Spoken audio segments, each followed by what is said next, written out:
two, one. Welcome into Home Field Advantage and filling up. My name's Will Highland. Hope you're all having a great week or weekend, however you're listening or watching. Watching with us on YouTube, don't forget to drop down and hit that subscribe button. Same thing if you're listening on audio, subscribe to us wherever you listen to podcasts. Diezel and I appreciate it. I'm also joined by guest and former co-host of mine on the Sports Guys. He's the former center of the great Springfield Fighting Cosmos. Cam Kesa, how are you today? I'm great, Will. It's good to be with you fellas tonight. We're going to get into it. Awesome. And as always, dropped below with former Mount St. Joseph Academy Green Wave wide receiver. His name's Kyle Diezel. Kyle, what is up? Oh, not much. Enjoying the nice warm weather while we still have it. Yeah, while we still have it for sure. And if you missed it, I'm Will Highland, former Belfast area high school Lion infielder. Enough with the pleasantries. We've had some time to prep here. We're going to be talking a lot of NBA, a lot of NFL tonight. Kyle's right. The weather won't be warm for much longer, which means we're heading into the winter. And so with that, we'll lead off talking basketball. And Kyle, since I brought up the Green Wave in your former high school alma mater, and I think you guys were green too, the Cosmos. Green and white, baby. Green and white. All right. So while we're talking about green and white, figured we'll start off. We'll talk about the Boston Celtics. Now, we've had a little bit of a tumultuous offseason. I'm going to sort of play the role of Will Kane. You guys are going to be Stephen A. and Max from a couple of years ago, but I'm going to need your early thoughts on Celtics expectations, given everything that we've experienced over the last month, but especially the last 6 months. Kyle, let's start with you. My opinion for the Celtics is that they have to go all the way back in the championship this year. There is no way they fall short. I mean, the only excuse they have is their head coach is gone because of the scandal that happened. But a coach does play a big role, but they have basically everyone returning back, plus Blake Griffin. I don't think they have any excuses for not making all the way back to the finals and winning this year. They had their experience. They can't have any excuses. What are they, 3-0 to start the season, 4-0? I think they have no excuses why not to go back with the team they have and win it all. If they don't, I think it's time to break up the band. Sorry. I know Cam and you, Will, might not like it, but I think it'll be time to break up the band. All right. What do we think, Big Cam? Break up the band. I'll deal with that after. So we're 3-1. Tough loss to Chicago the other night. But so the Celtics, I mean, it's pretty straightforward. It's an Eastern Conference championship and an NBA championship. And it's for different reasons than Diezel said. I believe they have a top 5 player in the NBA on their roster in Jason Tatum. He's played like it to start the year. An improved Jaylen Brown, a still locked in Marcus Smart, and a pretty nice little bench. And already with a signature win over the extremely overrated Philadelphia 76ers. You mentioned the coach piece. One piece that we're not considering, and I know it's very early, Joe Mazzulla right out of the gate looks like he has the command and the respect of this roster. And with his calm demeanor, which is very Udoka-like in my opinion, there's no reason we can't slide right back into the NBA Finals. So you disagree with Kyle in that it's time to shake up the roster if they don't absolutely that's foolish. Jason Tatum and Jaylen Brown are the best wing combination in the NBA. Okay, I'm not saying that Giannis is a better Giannis is a better player, but they're the best wing combination in the NBA. The best duo. What about let's give Kyle the benefit of the doubt. Maybe he wasn't talking about the Jays. Maybe he was talking about Marcus Smart. There's no significant roster move you can make to quote unquote improve the team without one of the Jays being traded. I don't see how those are the two most top assets by a wide margin. I don't know what else you'd look for. In today's NBA, you're looking for athletic wings that can defend, shoot, and space the floor and create. Tatum and Brown can do all those things. You combine it with defensive ability of Marcus Smart. What's that? Is Marcus Smart replaceable? Is Marcus Smart replaceable? See, this is a tough question to evaluate. I have this debate with friends all the time. Marcus Smart to me is like Draymond Green. He's a lot better on the Celtics than he'd be anywhere else. I don't think his impact on the culture is replaceable. His numbers are very replaceable. Okay. His 3-point shooting is very replaceable. But the way the importance and the impact on the culture the Celtics have is the reason why he's there. There's no need to shake up this roster. The reason the roster is already shaken up. We stole Malcolm Brogdon in the offseason from the Pacers. Malcolm Brogdon is going to come off the bench and play great. He had a great start. His playmaking is the perfect alternate to Marcus Smart. Okay? So the reason we lost in the finals was turnovers and lack of playmaking last year to Golden State. Malcolm Brogdon will help limit those turnovers and take a little bit of that load off of the Jays' playmaking needs. That's how I look at it. Kyle, when you say shake up the roster, do you mean move on from a guy like Tatum or Brown? Or do you mean somebody else? I think it's moving on from one of the big three that they currently have there. I think if they don't go, like I said, if they don't win it this year, you can't just keep having an excuse for not making it going on. Like, oh, we weren't ready. Oh, so what's the move? What makes you better than those guys? I think you need a veteran player. You need to trade for someone who's been there and won. Why would you trade a wing that's on a non-max deal for somebody that's on a potential max deal that's older, more mileage on the body, and is not as good as Jalen or Jason? Jason's going to be an MVP candidate. He's going to be a finalist for MVP. Jaylen Brown was going to be an all-star if he wasn't hurt. Those are two of the top 20 players in the league, borderline top 15 if you want to get confident on Brown. Right now, the formula for the league, those are the two of the guys. Right. But Cam, yeah. I'm moderating here because I'm passionate about these guys, man. I'm not a huge basketball guy. Look, Marchand's returning to the Bruins last night, but tonight, right now, as we speak, but you guys have my attention on the NBA. So don't waste it. My question though, Cam, is if you think that these guys are top 15 players in the NBA, right? At least top 20. Top 20. Okay, we'll say top 20. These guys are top 20 players in the NBA. And let's just go through the years here. Now, the Celtics roster has changed drastically over the last Tatum's career, just say Tatum's career. This is the 6th year, the last 5 years, right? Okay. So let's just say since 2018, because 2017 he wasn't on the team. All right. So since the 2018 season, they've lost a couple, at least 2 Eastern Conference Finals. They lost in the NBA Finals. They've lost in the second round once. I believe that was the year before Kyrie went out the door. And then you had the 2020. Then you had the bubble year. They lose to Miami. And then in 21, they lose to help me jog my memory here.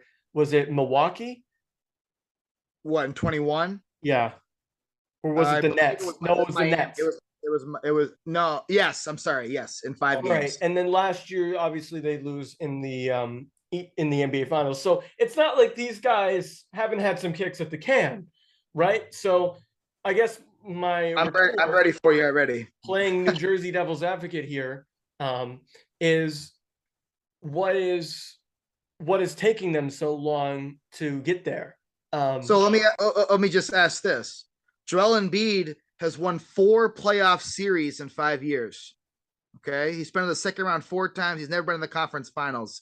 Jason Tatum's rookie year, they went to the conference finals and came within a few 3-pointers short of beating LeBron to go to the NBA finals. In 5 years, but Jason Tatum has already been to the NBA finals. There's not 17 Eastern Conference Finals banners hanging in the rafters of That's right. Right. How many teams? Go ask the Cleveland Cavaliers fan if they'd be okay with an NBA Finals appearance, being to the Eastern Conference Finals twice in the last 5 years with players who were under 26 years old. Look, I'm not saying Joel Embiid has never been in the conference finals. Nikola Jokic has been in the conference finals once and got spanked by the Lakers. Okay.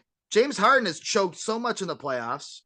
Right? Where's the question mark here? Cam, comparing them to other losers isn't how you convince me that they're winners. No, but I'm not. I'm saying they've won more already.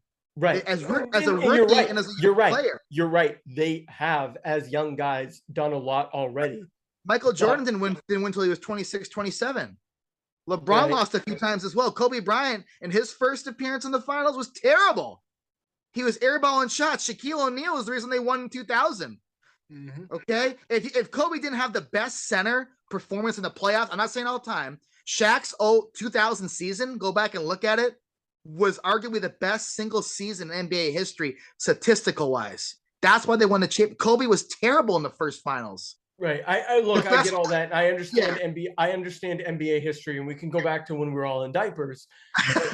My point is that you are correct in that these guys are top players. All right, and Diezel is correct in that they've had a lot of chances, and it's championship or bust. And we know that the Celtics aren't afraid to shake up the team. They've done it before in our lifetime. Correct. And they, I'm old enough to remember when I was, maybe 18, 19 years old, not that long ago. And we were talking about a quasi super team that included Isaiah Thomas and Paul George and all these other things that never came to fruition. And I'm also old enough to remember driving around when I first started really listening to sports talk radio, and this was probably like 2018-ish, and hearing a lot of people say, well, next year's the year we're going to compete with Golden State. Well, no, next year's the year. Oh, we just need Gordon Hayward and Kyrie Irving. We just need Kemba. Actually, no, we need Al to come back. Okay, so let me just offer this point though, please. Okay. So to win an NBA championship, let's look at recent champions. Mm-hmm. The best shooter of all time, Stephen Curry, with one of the best run organizations, have won 4 of the last 8 championships. I think 5. Thank you. To win last year's championship, and I'm not a big excuse guy, but just throwing this out here, it took the worst turnover percentage by a team and a player, 100 turnovers for Jason Tatum, to lose. The Celtics beat themselves in that playoffs, the finals. No excuse, they lost. Okay, look at the last few champions. Giannis Antetokounmpo won. To me, Giannis is the best player in the NBA right now. It's not even close. Kyle, do you agree? I agree. Yeah. And he won. And so the best player in the world won a championship. Okay, no complaints there. LeBron and AD in the bubble. Bubble was a weird year. AD was healthy. Hard to evaluate that one. Okay. In 2019, Mickey Mouse Kawhi Leonard had a Kobe type finals run, a MJ type finals run. They load managed him perfectly. At that time, Kawhi was a top 7 to 10 player. No question really there. At the time, when he was healthy. Obviously, the Golden State years before Kevin Durant, arguably the best team of all time. So you see what I'm getting? Look what it takes to win a championship. And you have to win a championship, you have to have the best shooter of all time, or the best player in the league, or the second best player of all time with LeBron, or an absolute freak run like Kawhi Leonard, with injuries happening to Kevin Durant and Klay Thompson in that finals. All right. Okay? There's a lot. That's all true. To win a championship in the NBA, you have to get over, like Michael had to beat the Pistons.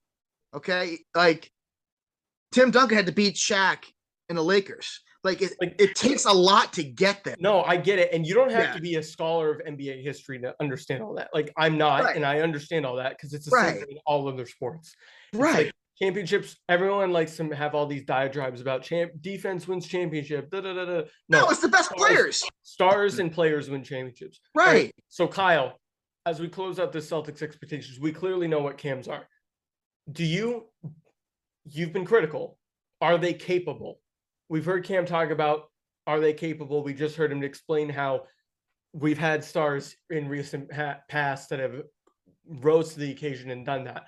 Are either one of the Celtics superstars capable of doing that? I mean, Cam made some great points. I mean, they are capable of doing it. They just need to prove it to us that they can do it, because Boston has the history of winning championships for years in all their sports. And right now they're kind of on a drought. And this is kind of the team or the sport right now that really all Boston fans are looking forward to. I mean, hockey just started, so we don't know what's going to happen there. But right now, that's the team. Like they're turning into almost like right now, almost like the Yankees. Like they keep adding these players, what they want, what they need. They have the key players, but they're not providing the championship. I just want to know one. I want to know one trade you'd make that would be better than Jaylen Brown or Jason Tatum. I don't think he's speaking of a specific player. I mean, you could. Do you make changes for change's sake? Sometimes addition is subtraction. So you want to go from a perennial conference finals contender to maybe being a playoff team? I'm just asking. I'm not saying that. I'm saying you don't know how the season's going to turn out. The season just started, so if things start to that's right. But I'm arguing with the premise that if they don't win the championship this year, that a top 5 MVP candidate and the top 20 player, you must get rid of him. For what? I think okay, that's unfair because I don't think he said them. He said he did also say one of the big three. He didn't necessarily specify. I just want to know: is there enough assets besides the Jays to get a star level player? What about Bradley Beal? He's not a star level player. Yeah. What does he do better than Jaylen Brown or Jason I'm not Tatum? saying he does. I'm just saying I'm not saying that you get rid of one of those three to get him, but I know that his name's been thrown around. It's been thrown around for years because of the St. Louis connection. I get it. Yeah. With Tatum, I get it. Who does Beal guard? Beal can't guard a nosebleed. I don't know who guards nosebleeds anywhere. That's right. Well, the point is, Bradley Beal's never played a meaningful game in his life. I mean, I don't know what analogy we can use to guard something, but I don't think it's a nosebleed. He's a sieve on defense. I can get by.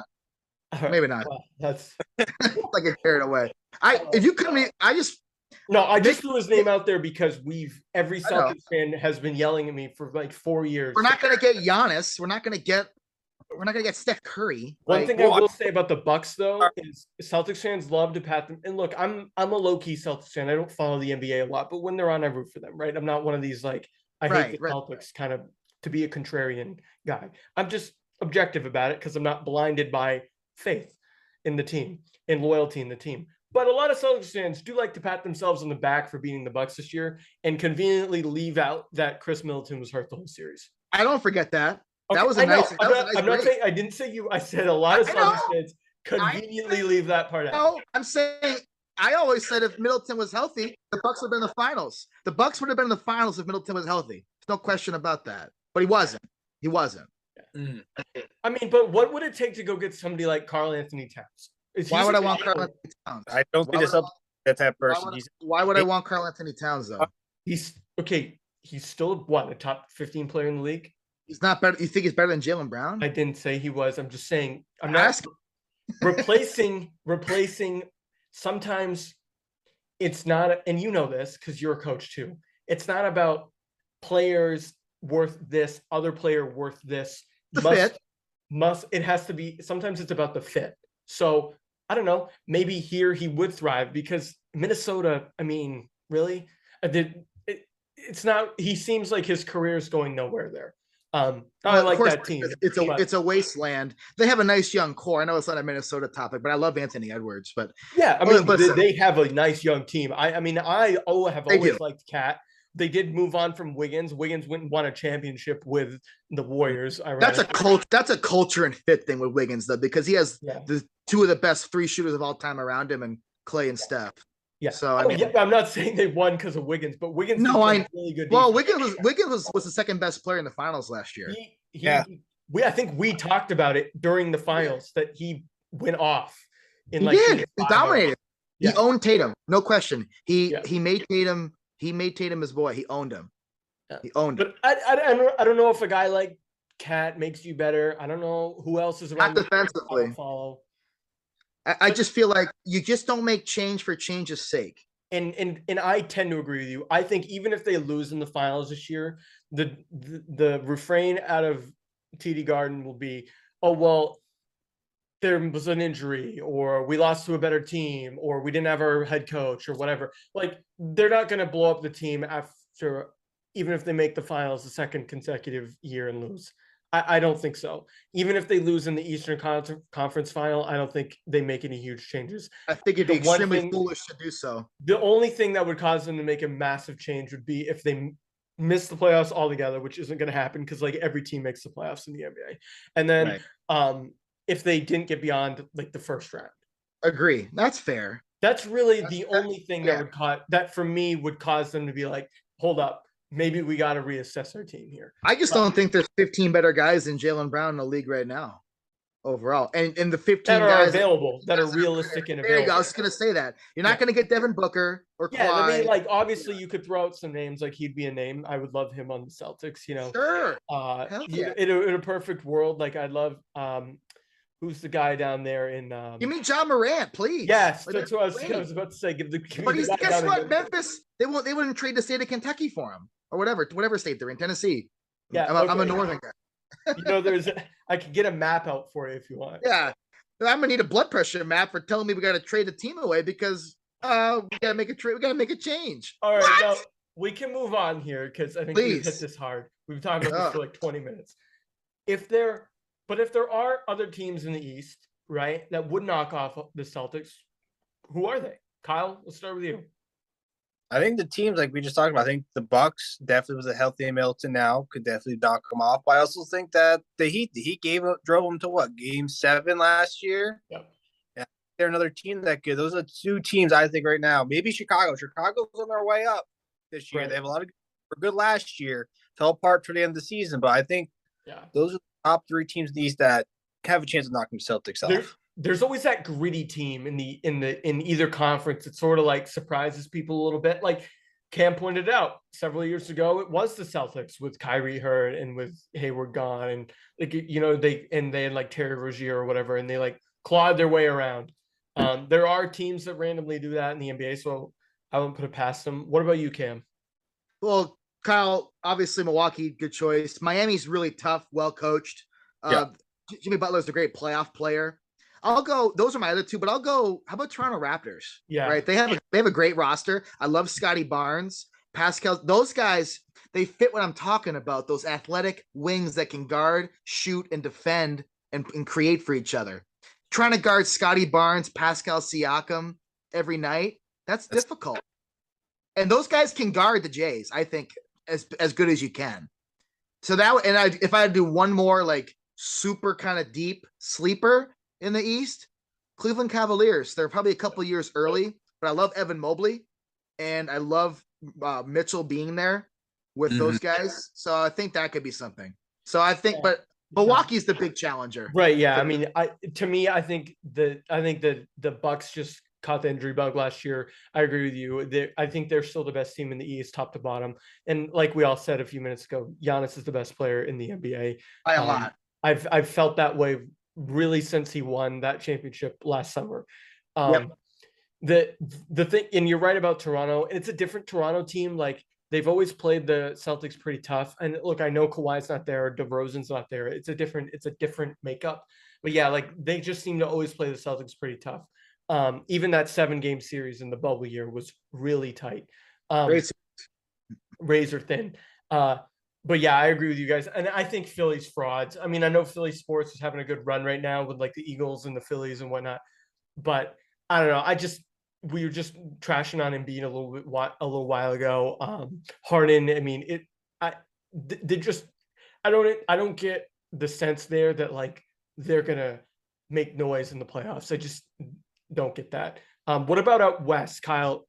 Anybody out west besides the obvious? So as the Warriors, you mean? Yeah.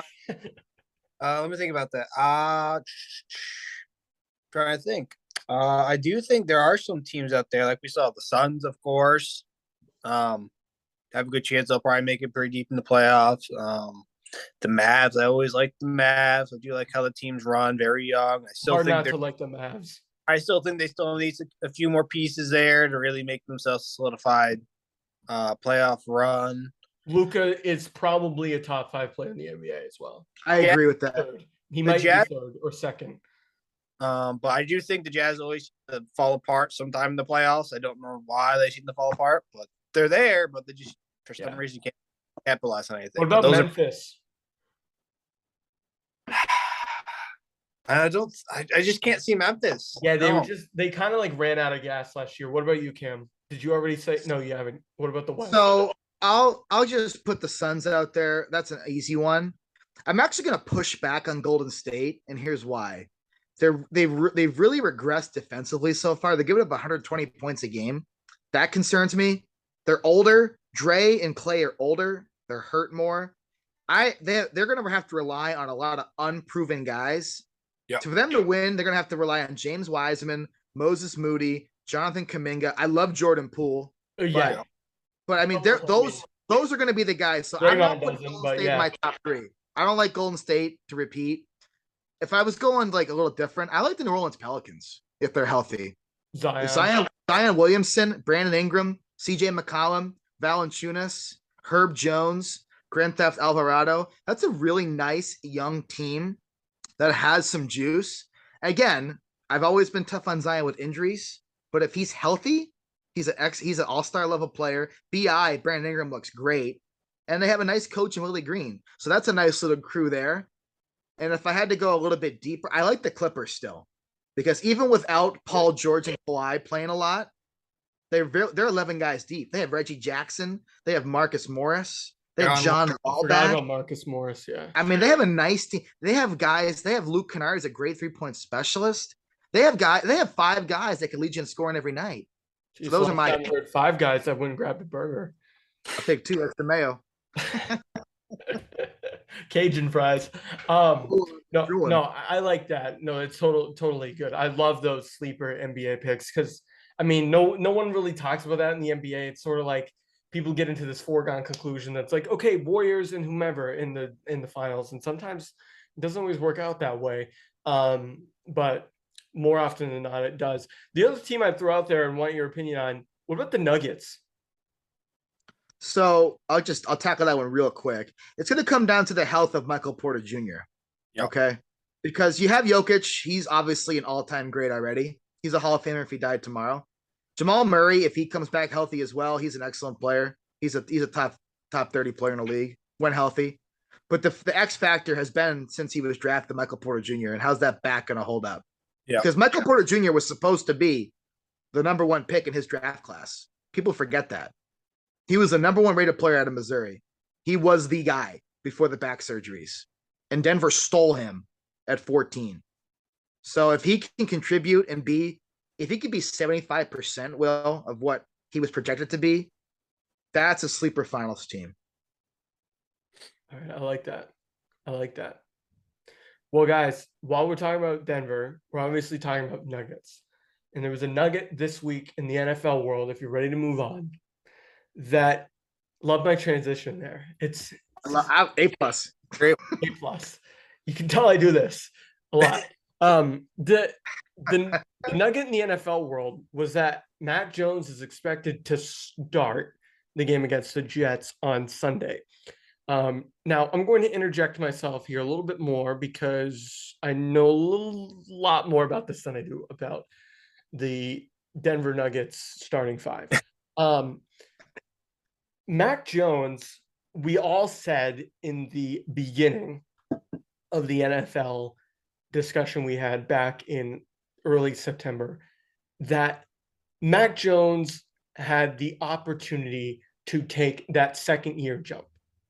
We talked about Joe Burrow, Lamar, some of these other quarterbacks. Now, obviously, he's not Mahomes. Yes, he's not as dynamic as those guys. We're not fooling anybody when we say that. But he obviously had the injury in the game against Baltimore. He had a really rough game to open the year at Miami. Now, to be fair, a lot of Patriots quarterbacks have a hard time in Miami. And they got lucky to beat the Steelers. And then he sat out for 2 games and they won. The Pats did.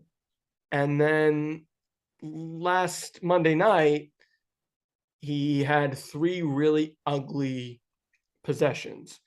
And so Mac Jones is going to be the starter going forward, it appears, for the Patriots, despite all this inconsistency. Is that fair or foul, Kyle?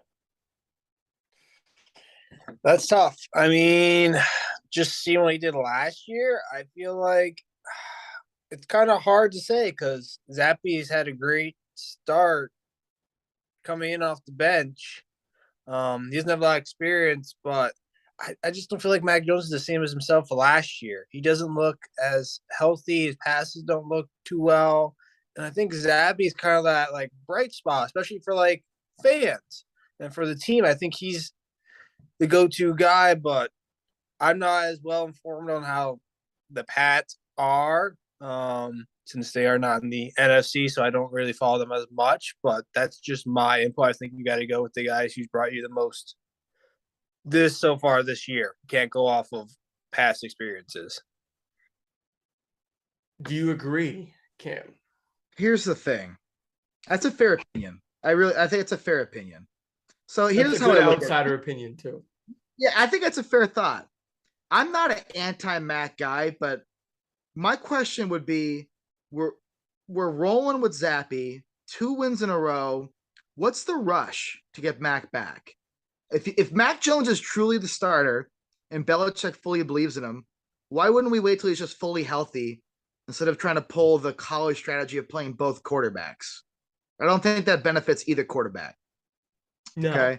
And if Look there at is a guy, if there is a guy who Yeah. you would play both quarterbacks with, potentially is a guy like Jones who did that all through college, essentially, because you think about the two guys Right. ahead of him are both starters in the NFL right now. So it's not like he has never been a second stringer before or come in the second half. But I agree. It just was weird to me. Go ahead, continue. Sorry. I was just gonna say I think it's bad coaching. It's mismanaged. Right. Okay. So Max got off to I would say a below average start before the injury. Okay, but you don't bench a guy for not being, really elite at the beginning. He's a second year quarterback. He gets hurt. Zappy comes in. One thing I will say about Bailey Zappy, and I've watched, and I think you and I have watched every second of every Pats game. And you cannot deny when Bailey Zappy is in the football game, the offense looks more crisp. He has great control of the huddle, and there is arm talent there. Okay, I will say those 3 things. Is that fair? Yeah. No, that's fair. That's fair. The offense looks, I can feel it from home. It feels sharper. It feels more up tempo, right? It just feels like there's more hope to actually score. Whenever Mac's in the game, it's like, man, we got to hit everything right. And hopefully Stevenson can break one off and blah, blah, blah. I'm like, when Zappy comes in, man, he has great arm talent. The offense is moving. He's audible and he's controlling the huddle. I'll say all this. Okay, but Mac Jones should be the starter. I want to make that clear. My last right. point. Yeah. That's the weird thing. It's like all these Mac's a better quarterback. Are awesome, except I really don't want him to be the starter because he's 6'1". Right, and the Patriots still have a lot invested in Mac Jones, like a first-round pick. And exactly. And he's only played like 14 games in the NFL or something like that. Sorry, not 14. I forgot the 7 there. 21. He had. Right. I was only counting his wins. Sorry. The 7 losses from last year. It's really bizarre though because Mac Jones. I've said this a million times. I'm going to say it again right now. He's never going to be your fantasy quarterback. He's always going to be your reality quarterback. But the problem with Mac Jones this year is that he wasn't even really your reality quarterback because some of the things that you took for granted with Brady for 20 years and last year with Mac Jones was they always hit the check down. They always hit the open guy. They never threw the ball into double, triple coverage because that's stupid. They always threw the ball away. They knew when to take a sack. They knew when to change the play. Some of those things in the first couple of games of the season, and definitely the first few drives on Monday night, that wasn't the case with Mac. It did not happen. It was not happening. And perhaps, and the big elephant in the room is, the big Crimson Tide elephant in the room is that they changed the coaching staff. Big time. So like Josh McDaniels isn't there. They didn't even try, or to my knowledge, to go after a guy like Bill O'Brien that runs a familiar system at Alabama, mind you, right now. And they brought Matt Patricia and Joe Judge back to be offensive coaches. And I know a lot of Patriots fans are just hammering that. And there's a huge faction of Patriots fans that I think want Mac to fail. because they want to like win an argument or something about like, I don't know what exactly. But one thing I do notice, and I'm getting on a little bit of a tangent here, is that yes, you're right that the offense looks crisper with Bailey Zappi, but Bailey Zappi is kind of doing nothing out of the ordinary. He's just sort of doing what the playbook says. And perhaps that's because that's the NFL playbook that he knows. He didn't learn an NFL system last year, and he played a college offense in college. Mac Jones played pretty close to a pro offense in college. So as close as you can get. Right. So there's a lot of different factors that play in the X and O's that I think make the offense look crisper with Bailey Zappi in there. There's all these theories about, well, Bill Belichick and Matt Patricia are calling better plays for Bailey Zappi than they are for Mac Jones. I don't buy that. That's a little BS. Everybody knows. That's bull jive, man. I think the one thing that Mac is doing that I don't think he wants to do is there's some emphasis on 50-50 balls out there, because Mac Jones has been throwing balls into triple, quadruple coverage that he didn't do last year. So I don't know where that came from in the playbook, but I'd like that to go away. But I guess there's a long way of saying that the question between the two, are you going with one or the other? You have to go with Mac Jones. Agree. Because if you don't go with Mac Jones, this isn't like everybody wants to talk about Drew Bledsoe versus Tom Brady 21 years ago. Completely different situation. Drew Bledsoe had been in the NFL for a million years. They weren't trying to redevelop him. They knew that worst case scenario, they were gonna have to trade him, and they were gonna get some huge for him because he was a proven NFL starter. Mac Jones, he's still on a rookie contract. They have a ton left in him, right? And with Mac being your guy, you have to keep his confidence.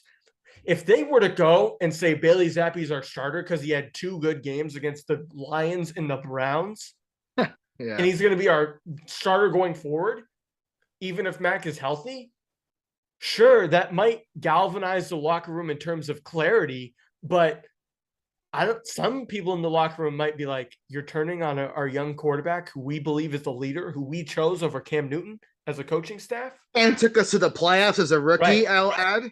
You're gonna lose Mac. Mac probably is already pissed at the fans. The fans were booing him. Right? Like they were screaming Zappy. They were screaming Zappy. Yeah, they were screaming. I wanted Zappy in the game on Monday night, not because I wanted Mac Jones to never be the starter for the rest of the year, because I saw Mac play the first 3 drives. He did not look healthy. That's why. I was like, it looked like they were rushing him back because they wanted to like be smarter than the Bears or something. No, you have the Bears at home on Monday night. The Bears are atrocious. All right. And they completely dismantled the Browns the week before, and the Browns I would put on par with the Bears going into Monday night. And so what changed is that they messed around with the quarterback situation. Everybody wants to talk about how, Zappy did so much better. Zappy made 2 throws. He made 1 throw to a wide open Myers that he almost missed. It was almost so good of a throw that it didn't make it to the wide receiver. And then the other throw was a 50-50 ball that Parker caught. Beyond that, that was the 2 touchdown drives. The second half, he looked just like Jones did for the first 3 possessions. So everybody needs to calm down a little bit. The game plan was cloudy. The situation is still cloudy. And I don't know if they're going to beat the Jets this week. So let's just put that out there. So, Cam, I don't know if you have any thoughts. Kyle, you feel free to chime in as well. Well, I just wanted to add one point. I mean, you nailed it with confidence. Confidence in a quarterback, man.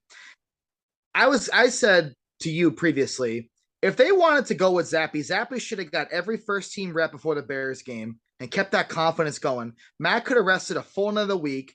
You prevent him from having this embarrassing situation for a young quarterback on national television. I believe if Zappy had all those reps, they win that football game. I really do, because Zappy's rolling. Because you had 2 guys that didn't know who was going to start. This isn't Montana State, guys. This is the NFL. Yeah. I mean, I'm just saying, like, come on. Seriously. And this is on Belichick, man. They would You had Mac taking like 90% of the first team snaps, and then he plays 3 drives, and then you come in. Look, and Zappe, they had Zappe prepared for the Green Bay game, but that was because they knew Mac wasn't going to start, and they did 50-50 with Hoyer and Zappe. Yeah, because he was the backup. He was the backup to Hoyer. Yeah. Right, and so he was prepped. Yeah. Right. And they knew. He was ready for Detroit. He was definitely ready for Cleveland because he had practice time. Yeah. Belichick went so anti-Belichick with this. It's scary. It screams senile. It screams, I'm trying to be cuter than you, and I got burned again. Here's my question for you guys. How does this affect their mentality? The 2 quarterbacks, Jones and Zappe, how does that affect their mentality now going forward for the rest of the year? I think it's a huge impact, Diezel. I think it plants the seed of doubt into Mac's head. And, well, what about Zappe? He's saying, hold on, wait a second. You went to me in the 4th possession of the game in the 2nd quarter, right? Now I'm not starting? Now I'm not starting? Why? What did I do? Why'd you even put me back in the game? Why didn't you just start? Why didn't you just ride back? If I'm Bailey, he didn't outplay me. We both had some bad moments.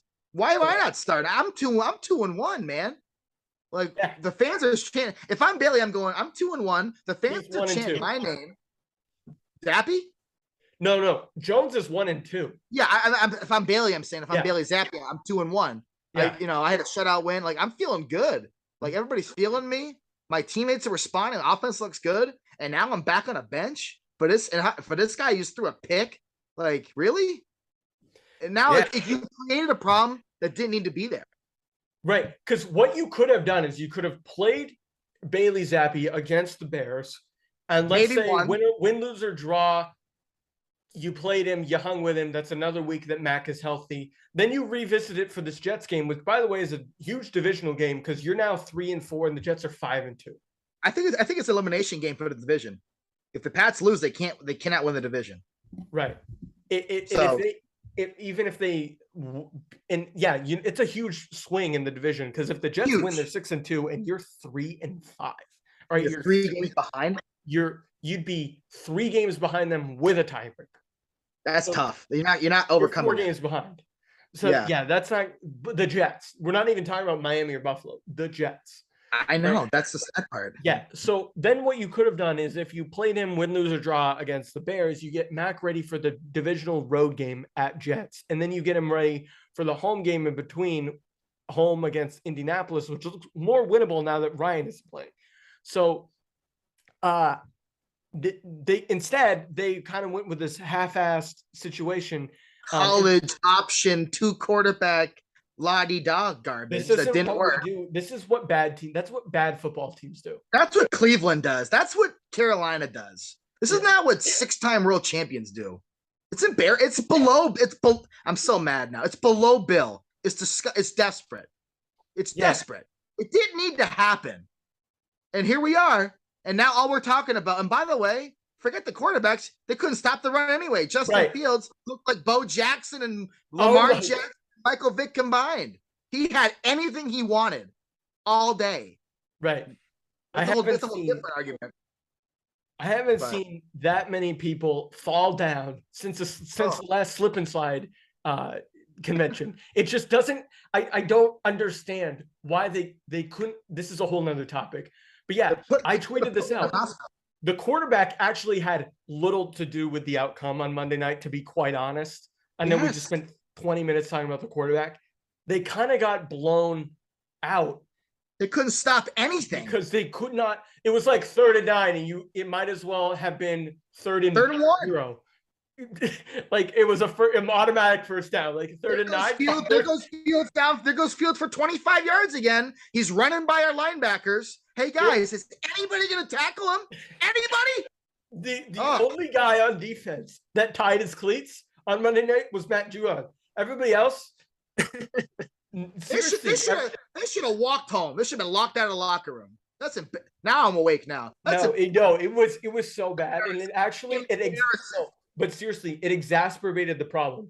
If that's even a word, exacerbated. It exacerbated the problem because not only did you have an unclear offensive situation, But because of that, the defense was on the field all game. They like They were. they never got a chance to rest. I was saying this in our group chat, and somebody got on my case about it. I'm like, look, like the defense has been on the field the entire game. And Chicago scored 33 points. They scored 7 against Washington. We actually had a situation where we could have stopped them. I want to say like early in the third quarter, they were only up 9 at the moment, and they were at like this 37. And I know Cairo Santos was kicking the ball all over the yard, and he was doing all kinds of stuff last night or Monday night. But still, 55 yards at Foxborough is a pretty long kick in the fog at nighttime. Sure. So I'm like, great. But instead, even the one time they did stop Chicago on third down, they let Fields scramble for just enough yards to make that like a 47-yarder. And then they made it. Then they're up 12, and then they're up 15, and then they're up 21. And it's over. Like, it's over. So, yeah, stupid. 2 more things I just want to mention quickly. Before we move on to the rest of the NFL, as we close out here, we're going to have to rush on that. I'm sorry. But one thing I want to mention. 3 years ago, I want to say 2 years ago, the college football national championship was Ohio State and Alabama. Mac Jones lit up Justin Fields. That's the reason why that game was on Monday Night Football, because that was supposed to be the rematch. You've seen them do this in a few years, like in a few times this year. Like the Jaguars played the Bengals because of Lawrence and Burrow, and you've seen them sort of like line up these college quarterbacks that maybe when Cleveland gets Watson back, you might see them go up against Hurts or something because of all those games that used to happen. Sure. You're starting to see that a little bit. That was supposed to be the marquee, like Mac Jones coming out party. Oh my God, he's home game. He's going to come back from injury. Instead, a guy who, wait for it, wasn't even at a Division I FBS school at the time. He didn't go to Western Kentucky until his final year of NCAA eligibility. Last year. He was at Houston Baptist. That school doesn't even exist anymore. It's now called Houston Christian. All right. And so Bailey Zappi gets the majority of the snaps against Justin Fields in this what was supposed to be this great primetime NFL matchup, and it's hilarious. All right, so I just gotta point that out. Second thing, Sean Payton is a coaching free agent. I just want to float the idea that I wouldn't be completely opposed if Sean Payton found a plane to Logan Airport sometime in the month of March next year. I'm going to leave that at that, and we can talk about that in a different I wouldn't be. God. Now, I'm not going to pull a Kyle and say if you don't win a Super Bowl, you got to get rid of Belichick. That's not what I'm saying. But if you want to entertain that idea as a minute talking point, maybe we can do that on our next show. But who knows? I'll probably be wrong about that. All right, but guys, I want to spend the final 10 minutes here talking about the NFL and where we were right and where we were wrong. All right. I'm only going to point out it's more fun to talk about how we were wrong. So we'll start with that. Kyle, you weren't wrong about much. I had you written down. I took some quick notes. The only thing I could remember is that you thought the Raiders were going to be good. And you thought the Chargers were going to be good. Yeah. Huge letdown division. Yes. Yeah. Yes. But huge letdown of a division. But Kyle, I will give you credit because you were absolutely right about the Minnesota Vikings. The Minnesota Vikings everyone's talking about Brady and the Buccaneers and how they're underachieving. The Packers, the Packers suck. They might be worse than Tampa Bay on paper. And they've both had some injuries and stuff, but I'm looking. The eyeball test says they're not that far separated. So you were absolutely right about the Vikings. I still love the Vikings, but I believe their only loss is to the Eagles, who are undefeated. So gotta respect the Vikings there. And Cam, I had you as wrong about the Chargers. Oh yeah, we all were. They haven't been as good as I thought. They haven't been awful, but they're not great. And then I had you as wrong about the San Francisco 49ers, but with an asterisk because they are sort of good. And not then what I thought. I was wrong about a lot. Diezel and I were both right about the Ravens so far. They look like the best team in that division. But I was wrong about the Seahawks, as I think we all were too. But I think I went on record and said they'd be the worst team in the NFL. I don't think that's going to be the case anymore. It's kind of mathematically hard for that to happen at this point. But I will pat myself on the back because I was right about the Broncos. I said the Broncos were going to remind us of the Seahawks because of how inept they are with Russell Wilson at quarterback. And I turned out to be right about that. Big time. So I don't know. Do you guys have any thoughts about the NFL cast a wide net here? I am not. My 49ers pick is not dead yet. I don't think it's dead. It's just They've had a lot of injuries. I want to just say, Will, if we're talking about who's right, I just want to say I said Garoppolo would be the starter by week 5. He's there by week 2. the huge modifier is that Lance got hurt in like what, game 1?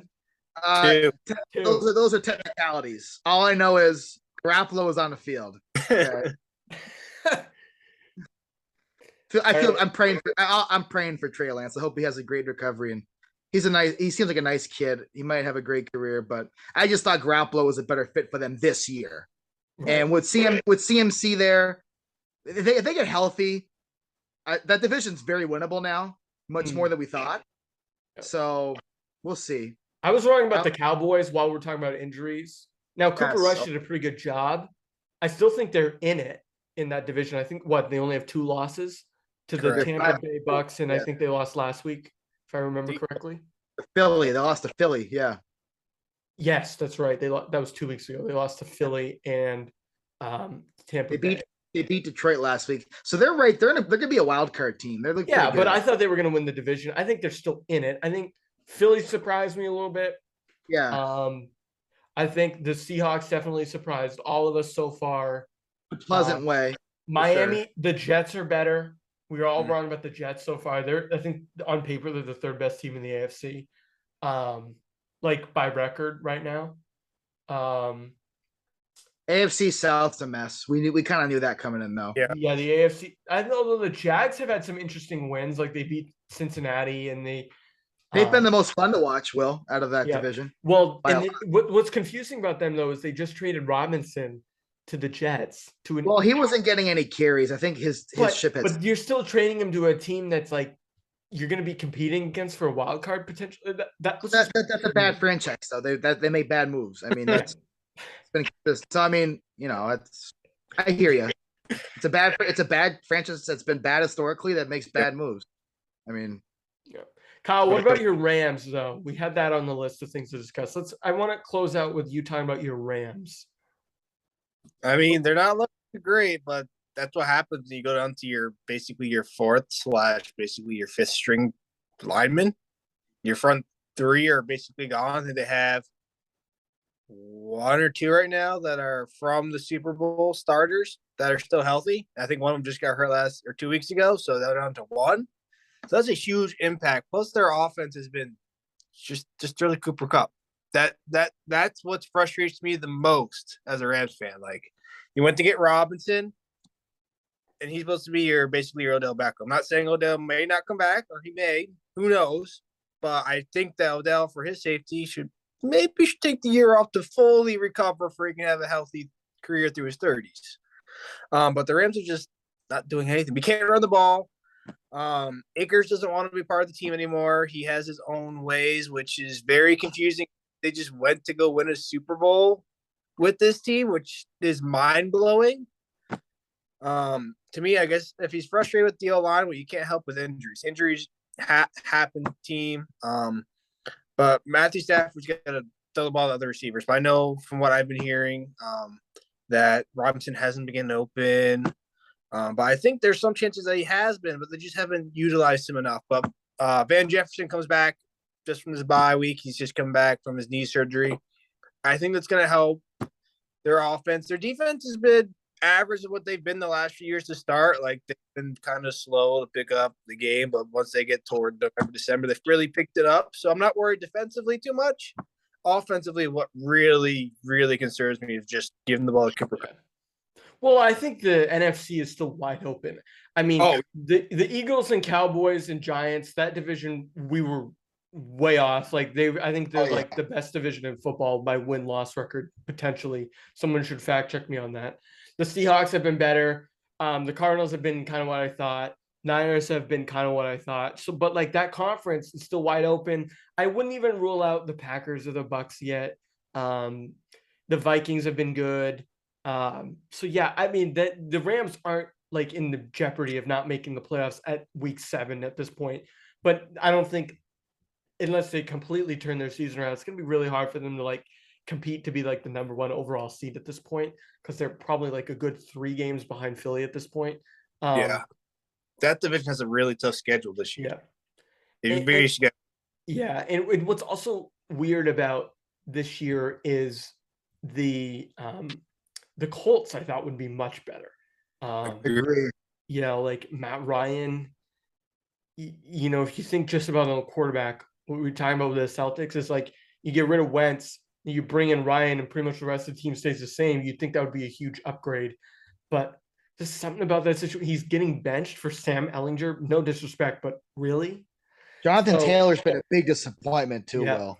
Yeah, I know. Here I am saying he was a dark horse MVP, which was a smart pick based on precedent. But they've been injured a lot too, and they haven't played well. They turned the ball over quite a bit. Matt Ryan looks like he's done, I think. So yeah, the quarterback graveyard. That's what Indianapolis is. Peyton Manning's career sort of looked like it was ending there, but then he went to Denver, resurrected it. He's like the only one that Phillip Rivers, Andrew Luck. What was last year? Oh, Wentz. Jacoby Brissett to an extent. I mean, we can go all day. Where quarterbacks go to see the Colts are out in the pasture, you know.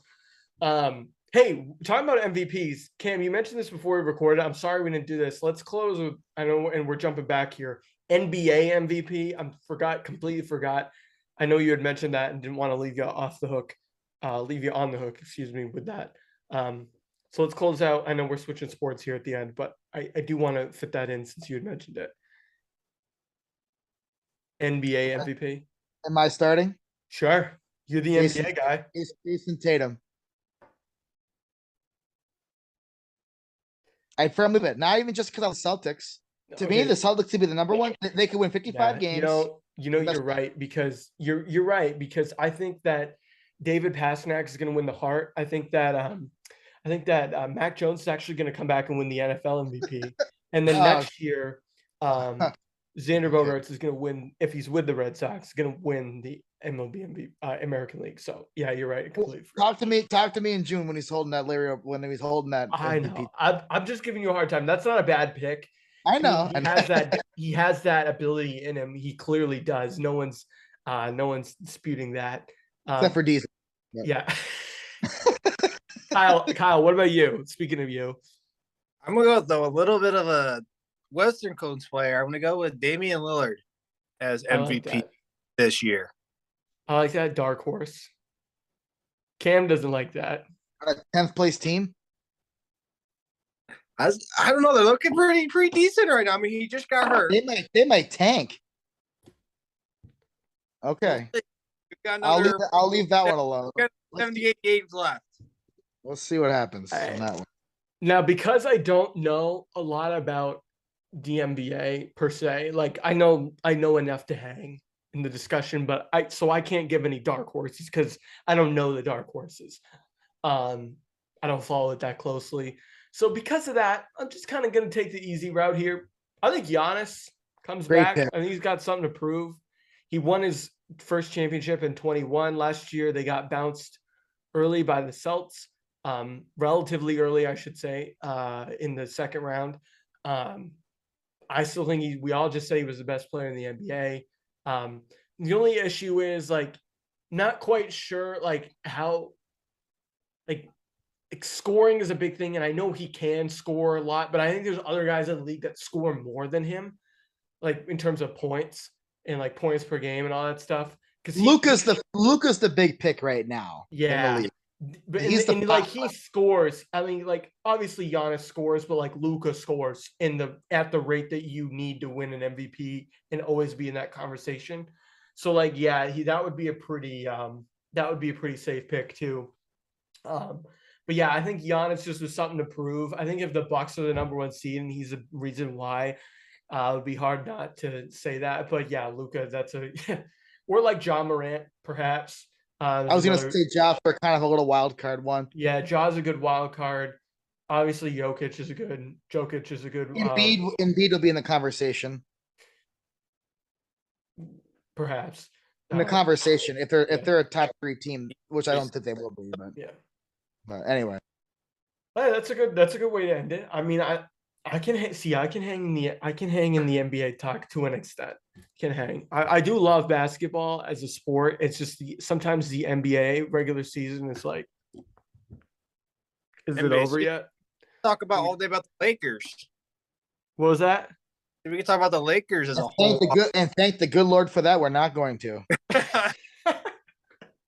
And we're gonna cut it. No Laker talk on this podcast. Yeah, I'm actually having a guest next week talking soccer, and he's a big Laker guy. So good thing we're talking about soccer because I can't do the Lakers. I mean, here's the thing, and I'll just say this sort of as like a soft closing.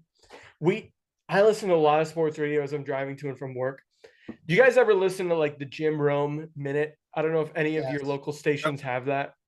Like the Jim Rome CBS Sports Minute. This is Jim Rome. And it's always at like the top of the hour. And it seems like every time he goes into the Jim Rome Minute, it's talking about the Lakers. It's like, dude, there's 29 other franchises in the NBA.